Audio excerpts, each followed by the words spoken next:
very much to Professor Liu for such Muchas gracias, profesor Lu Sheng, por esta presentación tan densa, con tanta información y tan bien presentada.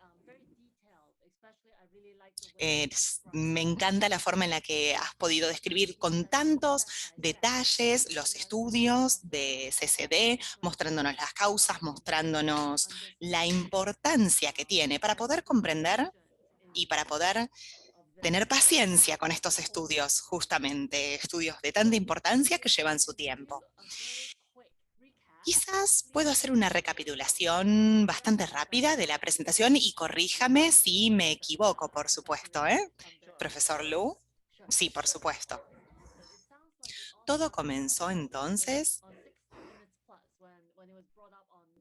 cuando se empezó a plantear en la televisión en el 2007, cuando esta temática salió a la luz, con la presencia justamente de este problema de colapso de colonias o CCD. Tenemos que comprender entonces la importancia de las abejas en el sistema ecológico.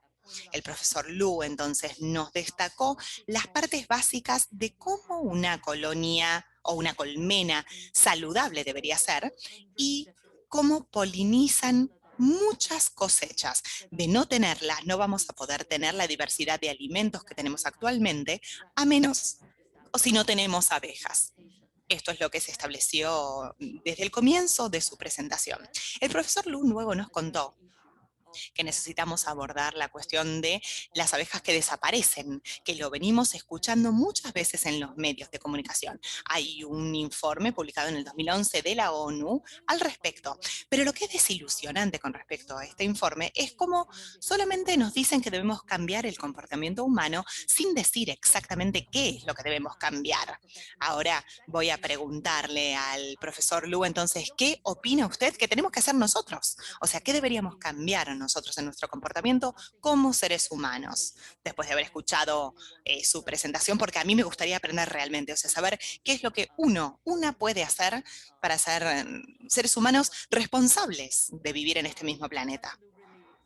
Luego, el profesor Lu describió en profundidad el estudio que realizaron de CCD como para poder ver si se estudia la presencia de colmenas y de cuántas abejas tienen.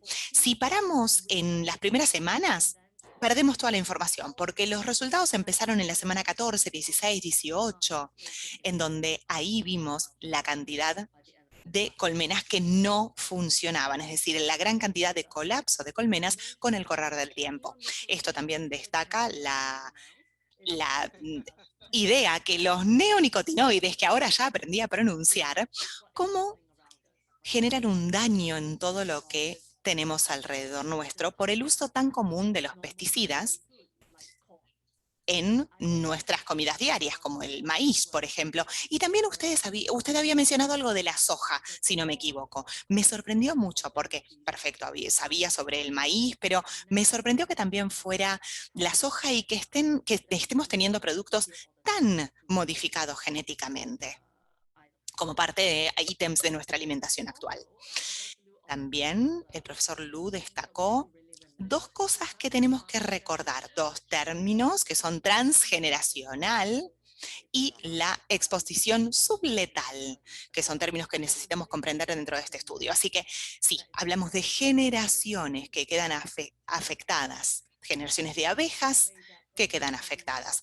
Me gustó mucho la forma en la que el profesor planteó esta idea de la dosis y el tiempo. Al comienzo, muchas personas hablaban de la toxicidad aumentada si uno aumentaba las dosis. Pero de hecho es el tiempo de exposición, la cantidad de tiempo en la que uno puede comprender de esta forma o tener una mejor fórmula acerca de cómo se afectan las colonias y las familias de abejas, las generaciones. Al final de la presentación, el profesor Lu planteó el principio de precaución, sobre el que también le quiero preguntar. Quiero preguntar entonces, ¿qué deberíamos hacer? ¿Cómo deberíamos ser cautos nosotros mismos? Ya que nosotros también tenemos la necesidad de aprender cómo mejorar. ¿Puedo empezar entonces con dos preguntas? La pregunta es, piden, ¿por qué la ONU no quiere hablar en detalle de qué tipo de comportamiento humano deberíamos cambiar como para poder, o sea, esto posiblemente sea imposible revertir la situación, pero como para poder reducir el daño del CCD? Y la segunda pregunta es si hay alternativas acerca del uso de los neonicotinoides. Sabemos que en esta fórmula de neonicotinoides son muy dañinos. ¿Hay alguna otra fórmula, hay alguna otra opción? ¿O no hay nada? No hay nada que, bueno, que pueda ser tan popular como los neonicotinoides. Si quieren, pueden empezar con estas dos preguntas y luego dejamos la palabra abierta para el resto de los participantes. La primera pregunta entonces tiene que ver con el problema de las Naciones Unidas, ¿no?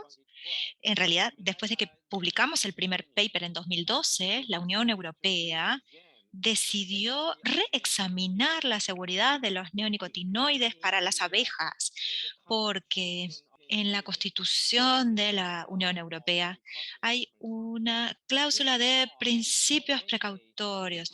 Esto dice que el gobierno de la Unión Europea tiene que mirar posibles causas de cualquier desastre ecológico y de salud humana, siempre que haya datos en la literatura científica que apunte a la relación a una relación causal. Así que la Unión Europea utilizó estudios, incluyendo el nuestro, para reexaminar los neonicotinoides. ¿Y saben qué pasó?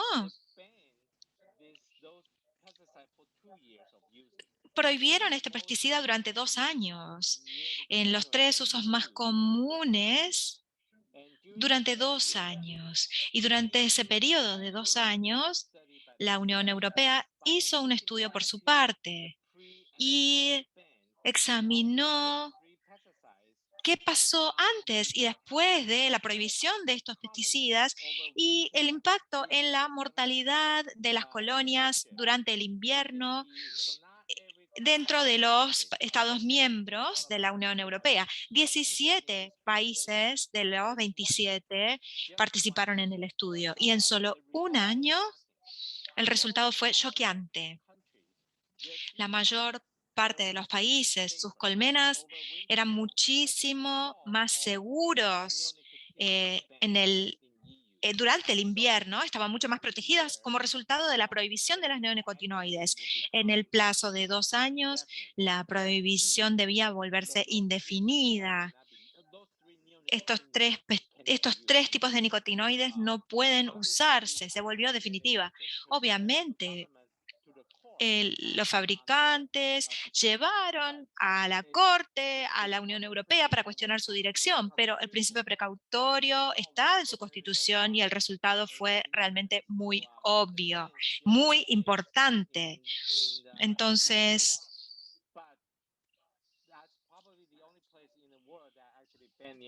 pero es probable el único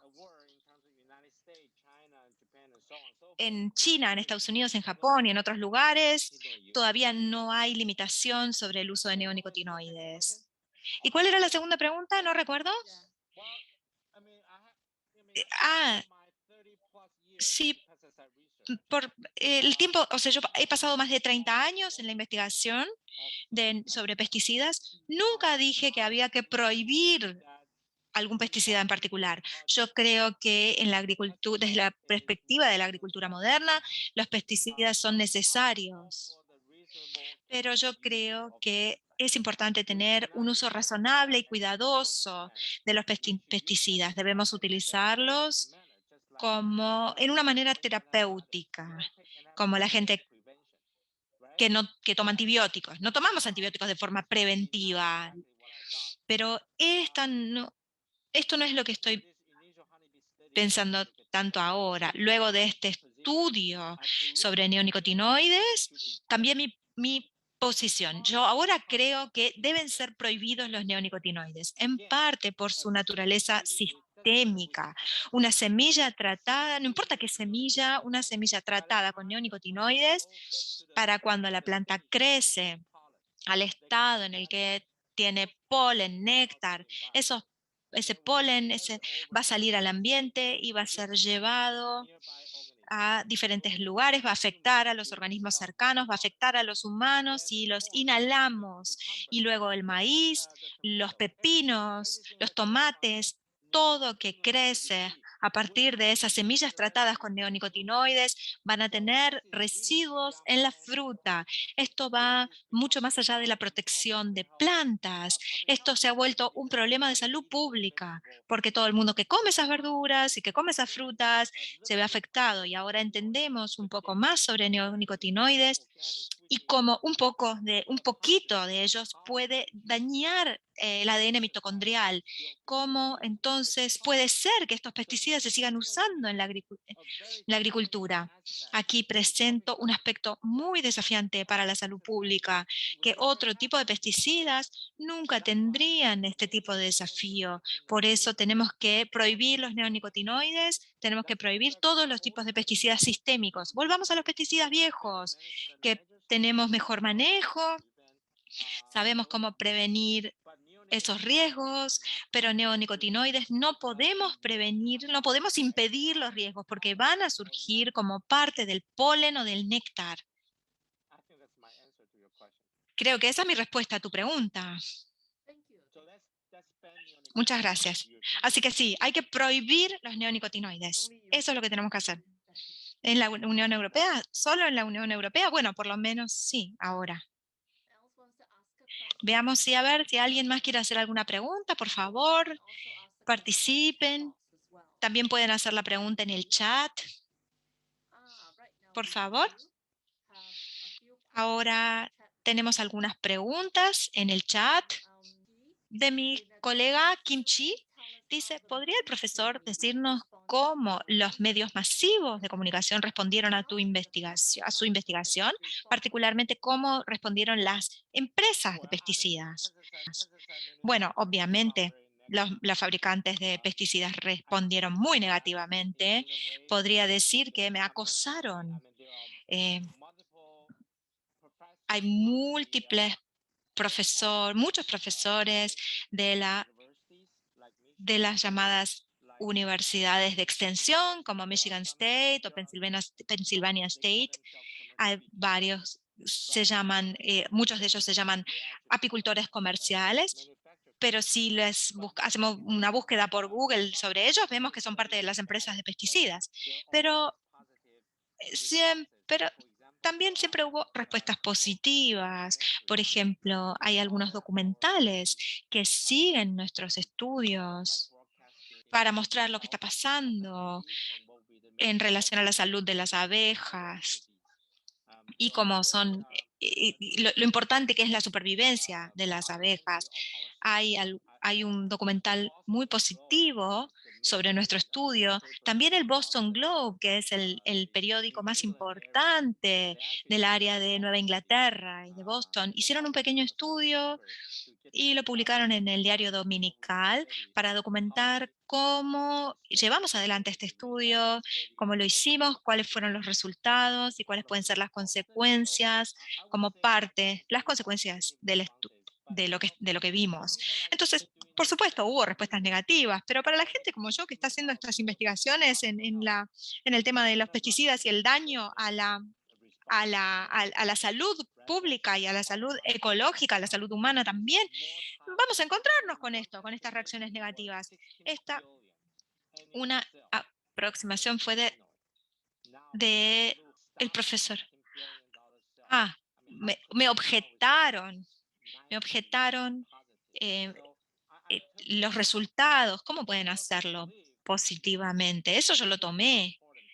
Pero lo que creo es que es muy importante, porque como mencioné, nunca pedí la prohibición de de ningún pesticida, sino que entendiéramos el resultado de lo que estamos haciendo, lo que está pasando, el impacto que esto va a tener en los ambientes. No hay lugar ahora para los neonicotinoides en la sociedad, en el mundo, porque una vez que ponemos ese pesticida en la tierra, si tratamos una semilla con esa sustancia, no tenemos control sobre a dónde van a ir a parar estos neonicotinoides, van a terminar en los almuerzos de las personas, van a terminar en las colmenas y en la salud. Muchas gracias. Es realmente muy desalentador esto de saber que va a aparecer en nuestro almuerzo y en nuestras cenas, pero es realmente muy real decirlo de esta manera, ¿no? No hay otra manera de presentarlo que diciendo esto. Hay otra pregunta por parte de la gente que está viendo el streaming en vivo en China. Cuando ponemos en marcha las políticas ambientales, hay algunas normas mínimas o sustanciales. ¿Creen que este es un control efectivo dado el efecto en los humanos a largo plazo? Quizás deberíamos prohibir su uso completamente. Bueno, sí, la regulación de pesticidas en sí misma está bastante como pasada, vencida, porque vemos, ya estamos viendo cómo estos pesticidas tienen un efecto transgeneracional aún en una dosis mínima. Y al final, el resultado final de esto afecta el ADN mitocondrial. Por esto tenemos que tener más y más investigación sobre esto. Pero de acuerdo a la investigación que fue publicado mucho antes por parte de un científico alemán, ellos hicieron un modelo sugiriendo que los químicos como los neonicotinoides, que pueden realmente mantenerse tanto tiempo por su bajo nivel de exposición durante tanto tiempo, no hay estándares mínimos de seguridad para ese tipo de químicos. No solamente pesticidas, sino otros químicos también. Entonces miro su modelo, miro sus estudios y miro nuestra investigación en neonicotinoides y creo que los neonicotinoides califican o deberían ser categorizados dentro del grupo que no tiene seguridad mínima, porque puede arrastrarse por generaciones futuras. Es por esto entonces que estos neonicotinoides nos dan la oportunidad, si el gobierno está dispuesto a hacerlo, de revolucionar esas regulaciones. Miremos los químicos de forma individual, de una forma que atienda a las cuestiones de salud pública. Bajemos los niveles agudos de exposición. Pasemos a mirar qué pasa con la exposición mínima durante mucho tiempo en dosis subletales. A partir de ahí también podemos entender estas cuestiones y podemos entender cuáles son los riesgos tan serios de mantener estos químicos en el mercado. Saquemos estos químicos que son muy complicados porque tenemos estas dosis mínimas de exposición durante largos periodos que afectan profundamente. Creo que hay otra pregunta del público en China. En China, con los organismos genéticamente modificados, los OGM, no hay muchísima cantidad, pero también tenemos una baja en la cantidad de insectos. ¿Puede tener que ver con otras cuestiones, con otros aspectos de problemáticas ambientales? Diría que sí. No tienen que ser, no tiene que ser esto de plantar semillas o cultivos genéticamente modificados lo que lleva a esto. Tengan en cuenta que el uso de neonicotinoides está expandido en todo el mundo, es muy popular. China utiliza semillas tratadas con neonicotinoides y neonicotinoides en diferentes cultivos. Se puede comprar semillas, una bolsa de semillas en China fácilmente, tratadas con esto. Esto indica que no necesariamente está ligado a los OGM. La mayor parte de las semillas en China que se usan en los cultivos están todas tratadas con esto, porque a las compañías de semillas les gusta hacer esto, porque pueden generar más cash flow al recubrir o tratar las semillas con esto. Esto es lo que yo quiero decir. Ni siquiera sabemos que cuando plantamos estas semillas en la tierra, si este maíz va a crecer sano o va a tener enfermedades. No se sabe, pero le ponemos pesticida en la semilla como prevención, de forma preventiva. Es como darle a un bebé que acaba de nacer una dosis de antibiótico todos los días, porque esperamos que el bebé se va a enfermar en algún momento. Pero ¿qué pasa si el bebé no se enferma nunca? ¿Y qué pasa el día que el bebé necesita sus anticuerpos cuando se enferman de verdad? Y no los podemos salvar porque no han generado la respuesta necesaria. La semilla tratada con neonicotinoides es un abordaje equivocado, absolutamente equivocado, porque estamos utilizando el pesticida como un químico preventivo y no de tratamiento. Es por esto que tenemos que terminar con ellas. Sí, creo que el profesor también planteó la relación entre ciencia y ética. ¿Podría elaborar un poco más en relación a esto? Bueno, creo que la ciencia y la ética deben estar ahí cuando examinamos un nuevo químico que va a ser que va a ser fabricado y traído al mercado, pero la ciencia y la ética se van a lavar rápidamente por la burocracia, las burocracias políticas se van a desestimar si la ética se involucrara en el proceso desde el principio hasta el final, sería otra cosa. En general hay muchísimo lobby, hay muchísimos intereses corporativos, se tapan muchísimas cosas. Déjenme que diga esto, y creo que esto es verdadero. Todos los pesticidas que fueron prohibidos finalmente, no por su, no por la toxicidad que no será informada, ya sea por el fabricante o por el gobierno. Estos pesticidas que se prohibieron finalmente fue por la toxicidad de la que no nos hablaron, de la que no nos informaron, pero que luego nos enteramos que era el caso. Por ejemplo, esta es la cuestión más compleja dentro de los Estados Unidos, es el glifosato. No sé cuántos de ustedes conocen el caso del glifosato. Hace 20 años o 25 años, cuando Monsanto estaba a punto de lanzar el glifosato, este pesticida maravilloso que decían, dijeron, este es el herbicida más seguro para el ambiente, este es el herbicida más seguro para la salud humana. 25 años después vino el primer caso anunciado por el Tribunal de California, un hombre que pulverizó con glifosato durante toda su vida trabajando en su estado, fue diagnosticado con un cáncer de linfoma non-Hodgkins.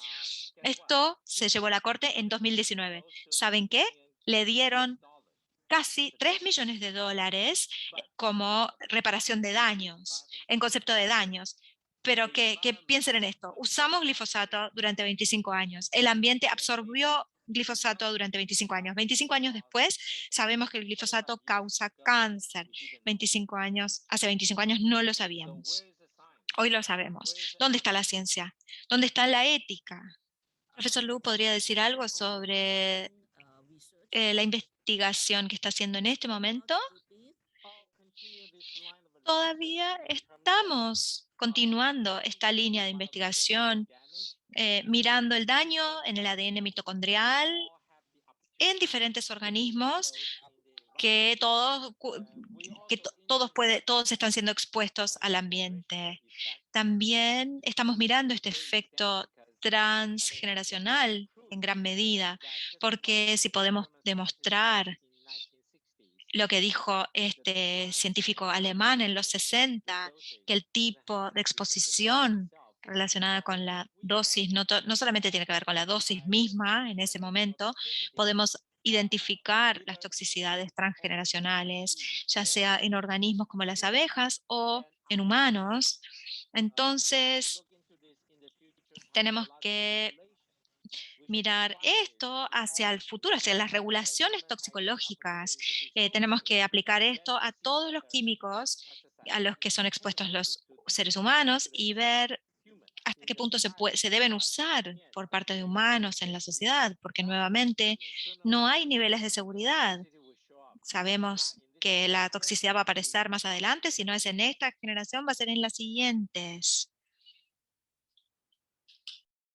¿Taiwán se parece más a la Unión Europea o a Estados Unidos con respecto al uso de los pesticidas? Se poco acerca de las reglamentaciones ahí, pero mi respuesta sería que se parece más a Estados Unidos y no tanto a la Unión Europea. Como mencioné previamente, lo que yo sé es que, o sea, solamente una provincia en Canadá, que es Ontario, y la Unión Europea, o sea, Ontario, por ejemplo, trató de implementar el uso restringido de los neonicotinoides, pero no sé el resultado. O sea, tienen la implementación ahora. Ahora, no es todo Canadá, sino que es solamente la provincia de Ontario la que tiene reglamentaciones similares a las que emitió la Unión Europea en el 2013. Pero por supuesto son nada más que 2 sectores de todo el mundo en donde sé que restringen el uso de los neonicotinoides. No hay ningún tercer organismo político que tenga este tipo de reglamentaciones. Esperen, una última pregunta que acaba de llegar. ¿Cuál es su opinión? Y esta sí es la última pregunta. ¿Cuál es su opinión sobre los alimentos modificados genéticamente?